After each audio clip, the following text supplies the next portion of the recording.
مزمل، بسم اللہ الرحمن الرحیم. اب یہ جوڑا ہے سورہ مدثر اور مزمل، اور یہاں سے آگے تمام صورتیں اب جوڑوں کی شکل میں آئیں گی. یہ ہے 73ویں صورت. تو 28 صورتیں ابھی جو ہے وہ موجود ہیں، اور اس کی اور پھر 14 اور، تو گویا کہ 35 صورتیں جو ہیں، کیونکہ 114 ہیں کل صورتیں. یہ جتنی بھی آئیں گی اب 36 صورتیں، یہ سب کی سب جو ہیں یہ جوڑوں کی شکل میں. یا ایھا المزمل یا ایھا المدثر، بالکل ایک طرح سے انداز. یا ایھا المزمل، اے کمبل میں لپٹ کر لیٹنے والے، صلی اللہ علیہ وسلم. فداہ آباؤنا و امہاتنا، قم اللیل الا قلیلا، کھڑے رہا کرو رات کو سوائے اس کے تھوڑے سے حصے کے. قیام اللیل کی حقیقت یہاں سمجھ لیجئے. حدیثیں سنتے ہیں آپ جمعوں کے اندر، سب نے سنی ہوگی، من قام رمضان ایمانا و احتسابا. اور وہ قیام کیا ہوتا ہے؟ 1 گھنٹے کا. تراویح 20 پڑھی گئی، بلکہ عشاء وشاء سب ملا کے 1.5 گھنٹے میں فارغ ہو کے آ گئے. قیام اللیل کا نصاب یہ ہے. من قام رمضان ایمان، وہ تو حضرت عمر نے بہت بڑا صحیح فیصلہ کیا کہ عوام کے لیے جنہیں اینٹیں ڈھونی ہے، کسی چلانی ہے، ان کے لیے ممکن نہیں ہے. لیکن خاص طور پر جنہیں اللہ نے سہولت دے دی ہو، جو ہر سال 1 مہینے کی چھٹی لے سکتے ہیں، بجائے وہ سیر کرنے کے لیے چھٹیاں لیں، وہ 1 مہینے کی چھٹی لیا کریں نا رمضان کی.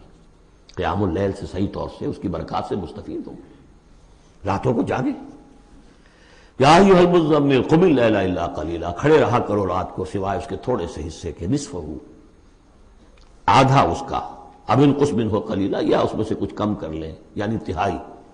او زد علیہ، یا اس میں بڑھائیے یعنی 2/3. ورتل القرآن ترتیلا، اور ٹھہر ٹھہر کر رک رک کر قرآن پڑھتے جائیے. قیام اللیل کے ساتھ اصل ہے قرآن. چنانچہ اس کے بعد جب اس کا خلاصہ نکال دیا گیا اس قیام اللیل کا، تہجد کی نماز وہ اب مختصر کر دی گئی. جب فرض نمازیں آ گئی تو قیام اللیل اب ختم ہوا، اب وہ تہجد کی نماز ہے. وَمِنَ اللَّيْلِ فَتَہجد بِهِ، اس قرآن کے ساتھ تہجد. یہ نہیں کہ وہ تو یاد ہی نہیں قرآن، تو چند صورتیں ہیں وہ 8 رکعتیں پڑھی اور پھر بیٹھ گئے کسی اور طرح کے ذکر میں، وہ تہجد نہیں ہے. قرآن کے ساتھ اس کے لیے قرآن یاد کرو. رتل القرآن ترتیلا، ترتیل کہتے ہیں ٹھہر ٹھہر کر ایک لفظ پر غور کرتے ہوئے قرآن کو پڑھنا. انا سنلقی علیک قولا ثقیلا، ہم عنقریب آپ پر ایک بہت بھاری بوجھ ڈالنے والے. اس سورہ مبارکہ کی بھی ابتدائی آیات جو ہیں غالباً 9، یہ تیسری وحی ہیں جو محمد عربی صلی اللہ علیہ وسلم پر آئی ہے. اور جو چوتھی وحی آئے گی وہ سورہ مدثر میں ہے، جس میں حکم ہے تبلیغ کا. وہ بھاری وزن آنے والا ہے آپ کے کاندھے پر، اب آپ کو تیاری کر لینی چاہیے. تیاری کیا ہے؟ اگرچہ آپ پہلے سے معراج انسانیت پر فائز ہیں، تاہم اس بار نبوت اور کار رسالت کی ذمہ داریاں اٹھانے کے لیے ابھی آپ کو کچھ اور ریاضت کرنی پڑے گی. راتوں کو کھڑے رہے، قرآن کو اپنے اندر جذب کریں. ان ناشئۃ اللیل ہی اشد وطئا واقوم قیلا، یقیناً رات کا یہ جاگنا یہی تو ہے کہ جو خوب مضبوط ہے، مؤثر ہے نفس کو کچلنے میں. واقوم قیلا، اور جو قول ہوتا ہے وہ بھی سیدھا ہوتا ہے. سکون ہے، اطمینان ہے، اس وقت آپ کے اور رب کے درمیان کوئی حجاب نہیں. ان لک فی النہار سبحا طویلا، دن کے اوقات میں تو آپ کے لیے بڑی مشقت ہے، مصروفیت ہے. کبھی کوئی آیا کہہ گیا یہ تو مجنون ہے، اب آپ کے دل میں کدورت ہو گئی پیدا، کچھ نہ کچھ تکدر پیدا ہو گیا. رات کو کچھ نہیں ہے، آپ ہے اور آپ کا رب ہے. واذکر اسم ربک وتبتل الیہ تبتیلا، اپنے رب کا نام جپا کرو اور بالکل ہر طرف سے کٹ کر اسی کے ہو جاؤ. تبتل اس کو کہتے ہیں. لیکن یہ کہ بے ہما اور باہما، سب کے ساتھ رہو لیکن کسی کے ساتھ نہ رہو. بہت ہی اہم مقام ہے. انڈیویجول سمجھیے اپنے آپ کو. جیسے قیامت کے دن کھڑے ہونا ہے اکیلے، کوئی ساتھ نہیں آئے گا، نہ بیٹا نہ بیٹی، نہ بیوی نہ شوہر، نہ باپ نہ ماں، کچھ نہیں. یہ ہر شخص کی ایک انڈیویجویلٹی ہے، اس کی اپنی ایک شخصیت ہے. لیکن دعوت کے لیے، تبلیغ کے لیے آپ کو لوگوں کے ساتھ رہنا ہے. لیکن آپ کے ذہنی رشتے، توقعات، امیدیں، دوستیاں، قلبی رشتے کٹ جانے چاہیے. سب سے کٹ کر صرف اللہ کے ساتھ رشتہ. رب المشرق والمغرب، وہ تو رب ہے مشرق کا بھی مغرب کا بھی. لا الہ الا ہو، اس کے سوا کوئی معبود نہیں. فاتخذہ وکیلا، بس اسی کو پکڑ لیجئے اپنا جو ہے کارساز. واصبر علی ما یقولون واہجرہم ہجرا جمیلا، اور جو کچھ یہ کہہ رہے ہیں اس پر صبر کیجئے. یہ مجنون کہہ رہے ہیں، شاعر کہہ رہے ہیں، ساحر کہہ رہے ہیں، جو کہہ رہے ہیں صبر کیجئے. واہجرہم ہجرا جمیلا، ان سے تعلق منقطع کیجئے لیکن خوبصورتی کے ساتھ. لٹ مار کے علیحدہ نہیں ہونا ہے، قالوا سلاما، علیحدہ بھی ہونا ہے. وَإِذَا خَاطَبَهُمُ الْجَاهِلُونَ قَالُوا سَلَامًا، خوبصورتی کے ساتھ، تاکہ آج یہ بات نہیں سن رہے تو کل دوبارہ ان سے ملنے کا موقع ہو تاکہ بات کی جا سکے. یہ بالکل ابتدائی دور کی باتیں ہیں. پھر وہی بات آگے، ذرنی، مجھے چھوڑیے، ذرنی والمکذبین اولی النعمہ، چھوڑیے مجھے اور یہ جو جھٹلانے والے ہیں جو بڑی نعمتوں کے اندر ہم نے ان کو رکھا ہے. اولی النعمہ، ہم نے ان کو کھانے پینے کو دیا، اولاد دی، بڑی سی جائیداد دے دی. وَمَهِّلْهُمْ قَلِيلًا، اور اے نبی ذرا انہیں کچھ دیر مہلت دیجیے، جلدی نہ کیجیے. وَلَا تَعْجَلْ عَلَيْهِمْ، یہ بھی ہم پڑھ چکے ہیں، ان پر جلدی نہ کیجیے.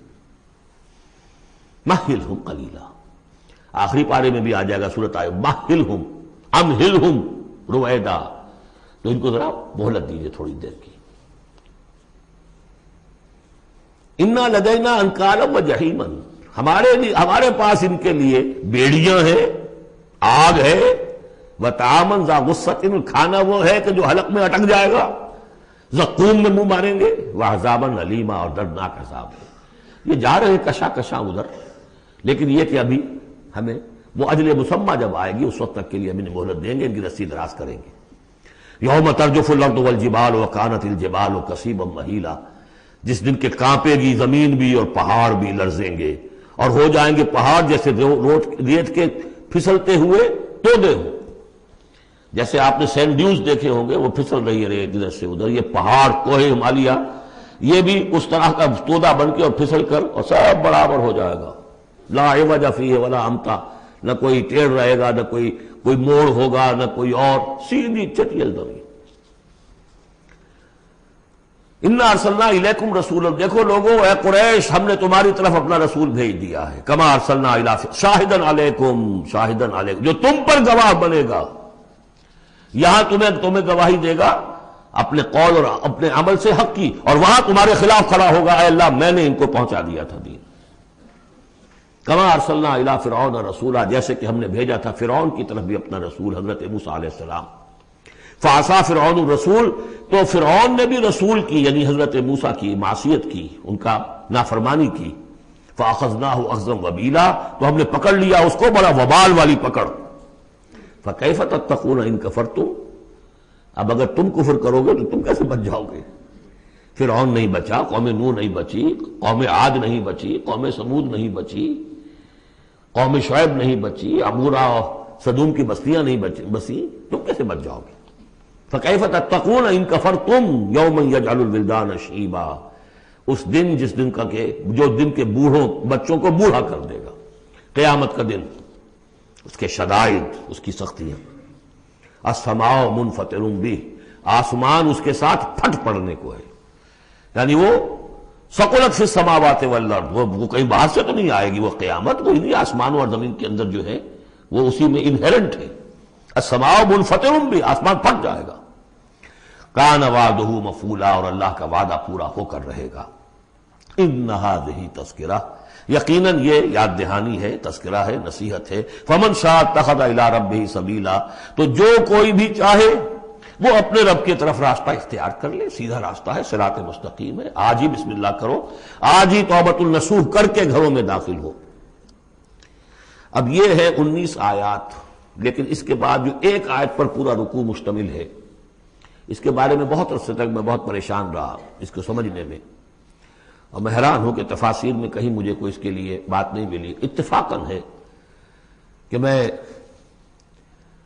جو کیا کتاب ہے سیوطی کی علوم قرآن پر ایک بہت بڑی موٹی کتاب ہے، الاتقان فی علوم القرآن، اس کا مطالعہ کرتے ہوئے مجھے حضرت عبداللہ ابن عباس رضی اللہ تعالیٰ عنہما کا ایک قول مل گیا کہ یہ ایک آیت نہیں 2 آیتیں ہیں. یہ روایات میں بڑی تفاصیل آتی ہے. کوئی کہتا ہے یہ 8 مہینے کے بعد آیت آ گئی، قیام اللیل کا حکم جو 8 مہینے کے بعد ختم ہو گیا. کوئی کہتا ہے کہ یہ 1 سال کے بعد آئی، کوئی کہتا ہے 16 ماہ بعد آئی، کوئی کہتا ہے یہ آیت جو ہے یہ مدنی ہے. کوئی کہتا 11 سال کے بعد، وغیرہ وغیرہ۔ تو اس حوالے سے یہ کہ سمجھ میں نہیں آتا تھا کہ کیا مسئلہ کیا ہے، اس قدر مختلف آراء کیوں ہیں، تو سمجھ میں آیا کہ یہ 2 حصوں میں آیت نازل ہوئی ہے، لیکن اب اس کو ایک آیت شمار کریں گے جو حضور نے بتایا۔ ان ربک یعلم انک تقوم ادنی من ثلثی اللیل ونصفہ وثلثہ وطائفۃ من الذین معک، اے نبی آپ کا رب جو ہے جانتا ہے کہ آپ بھی کھڑے رہتے ہیں تقریباً 2/3 رات اور نصف رات اور رات کا تہائی حصہ، وطائفۃ من الذین معک، اور یہ کہ آپ کے ساتھ بھی جو جماعت ہے ان میں سے لوگ آپ کے ساتھ کھڑے رہتے ہیں۔ واللہ یقدر اللیل والنہار، اللہ تعالیٰ نے ہی رات اور دن کا ایک اندازہ مقرر کیا ہے، یہ مشقت زیادہ دیر نہیں جھیلی جا سکتی،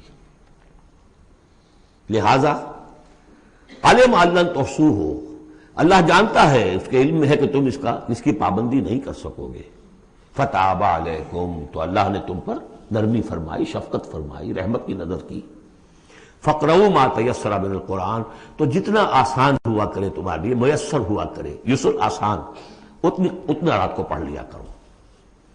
علمان سے اب یہاں یہ آیت کا پہلا حصہ ہے کہ جو میرے خیال میں 1 سال بعد یا 11 ماہ بعد نازل ہو گیا، یعنی یہ کہ اب یہ پابندی کے کم سے کم 1/3، اور یہ کہ کوشش کرو کہ آدھی یا 2/3 پابندی ختم ہو گئی، جتنا کھڑا ہو سکتے ہو آسانی کے ساتھ۔ فقرؤوا ما تیسر من القرآن، بقیہ حصہ جو ہے یہ میرے نزدیک بالکل ہجرت سے متصل قبل نازل ہوا ہے، وہ 11 سال والی روایت اس حصے پر ہے۔ عالمان سے یکون منکم مرضی، اللہ کے علم میں ہے کہ کچھ لوگ ہوں گے تم میں سے جو مریض ہو جائیں گے، ان کے لیے ممکن نہیں ہوگا قیام اللیل۔ وآخرون یضربون فی الارض یبتغون من فضل اللہ، اور لوگ ہوں گے زمین میں سفر کرنے پر مجبور ہوں گے اللہ کے فضل کی تلاش میں۔ وآخرون یقاتلون فی سبیل اللہ، اب یا تو یہ حصہ مدنی ہو سکتا ہے جس میں لفظ قتال کا ذکر آ رہا ہے، یا یہ کہ بالکل ہجرت سے متصل قبل، اور لوگ ہوں گے جو اللہ کی راہ میں قتال کریں گے۔ جب قتال کریں گے دن بھر کی مشقتیں ہوں گی، تو اب رات بھر کھڑے رہنا، 2/3 رات کھڑے رہنا تو ان کے لیے ممکن نہیں ہوگا۔ فقرؤوا ما تیسر من، ایک تو اسی جو بھی تم کر سکو، جتنا آسان ہو اتنا پڑھ لیا کرو۔ وَأَقِیمُوا الصَّلَاةَ وَآتُوا الزَّکَاةَ، اب نماز پنجگانہ کا حکم آ گیا ہے سن 11 میں، جبکہ معراج واقع ہوئی، قیام 5 نمازوں کا، اس کو قائم کرو۔ یہ گویا کہ اب بدل ہے قیام اللیل کا، رمضان کا معاملہ مستثنیٰ رکھ دیا، 11 مہینے وہ ہے، رمضان اس کام کے لیے ہے کہ یہ شہر رمضان الذی انزل فیہ القرآن، یہ قرآن کے ساتھ اپنے تعلق کی تجدید کا مہینہ ہے، یہاں قیام اللیل ہے۔ جیسا کہ آیا اس خطبے میں بھی جو حضور کا خطبہ نقل کیا ہے حضرت سلمان فارسی نے، جعل اللہ صیامہ فریضۃ وقیام لیلہ تطوعا، اللہ نے اس کا روزہ رکھنا تو فرض کر دیا، وہ تو سب رکھیں گے، مزدور ہے، اینٹ ڈھوتا رکھنا ہوگا، اس لیے کہ یہی لوگ ہوں گے جنہیں جنگ میں بھی جانا پڑے گا کہ نہیں، یہ سختیاں نہیں جھیلیں گے، تیار نہیں ہوں گے، سرد و گرم چشیدہ نہیں ہوں گے تو کیسے جائیں گے۔ لیکن یہ ہے کہ عام لوگ رمضان کے اندر آ کر اس کو، یہ کہ رات کے وقت جو ہے اس کو رکھ دیا، وجعل اللہ صیامہ فریضۃ وقیام لیلہ تطوعا، یہ آپ کی مرضی پر چھوڑ دیا، فرض نہیں۔ حضرت عمر نے اس کا یہ کیا کہ ایک حصہ تو ایسا کر دیا کہ کوئی بھی شخص محروم نہ رہے، چلے 1 گھنٹے کے اندر وہ تو ہر شخص ہی سن لیا کرے، لیکن ان کا سننا یہ تھا کہ حسد الخزت بردل عزت، جو بھی قاری پڑھ رہا ہے وہ سمجھ رہے ہیں، ہمارے ہاں وہ سننا ہی سننا رہ گیا، باقی سمجھ تو ہے ہی نہیں، زیرو ہے۔ لیکن یہ ہے جو اصل میں خرابی واقع ہوئی، ورنہ واقعہ یہ ہے کہ صرف استماع قرآن ان کے لیے تو بہت بڑی بات تھی، ایک ایک لفظ جو ہے ان کے قلب کے اندر اترتا چلا جا رہا ہے، ان کی اپنی زبان ہے، زبان یار من جو ہے ہمارا والا معاملہ نہیں ہے کہ زبان یار من ترکی ومن ترکی نمی دانم۔ تو فرمایا واقیموا الصلاۃ وآتوا الزکاۃ واقرضوا اللہ قرضا حسنا، اور اللہ کو قرض حسنا دو۔ وما تقدموا لانفسکم من خیر، اور جو بھی تم آگے بھیجو گے اپنی جان کے لیے، اپنے فائدے کے لیے، جو خیر بھیجو گے تجدوہ عند اللہ، اسے موجود پاؤ گے اللہ کے پاس، کس حال میں؟ ہوا خیرن، وہ بہتر ہوگا اس سے جس حال میں کہ تم نے بھیجا تھا اللہ کے پاس، وہ 700 گنا ہوگا، وہ کس نوعیت کا ہوگا؟ خیرن، اس سے بہتر ہوگا جو تم نے دیا تھا۔ وَأَعْظَمَ أَجْرًا، اور اجر کے اعتبار سے بہت بڑا، وہ مال تو دے گا ہی تمہیں 700 گنا کر کے لوٹا کر دے گا، لیکن اس کے علاوہ اور اجر دے گا اپنے فضل سے، اپنے پاس سے۔ وَاسْتَغْفِرُوا اللَّهَ، اور استغفار کرو اللہ سے، ان اللہ غفور الرحیم، یقیناً اللہ غفور اور رحیم ہے، بخشنے والا ہے اور رحمت فرمانے والا ہے۔ بارک اللہ لی ولکم فی القرآن العظیم ونفعنی وإیاکم بالآیات والذکر الحکیم۔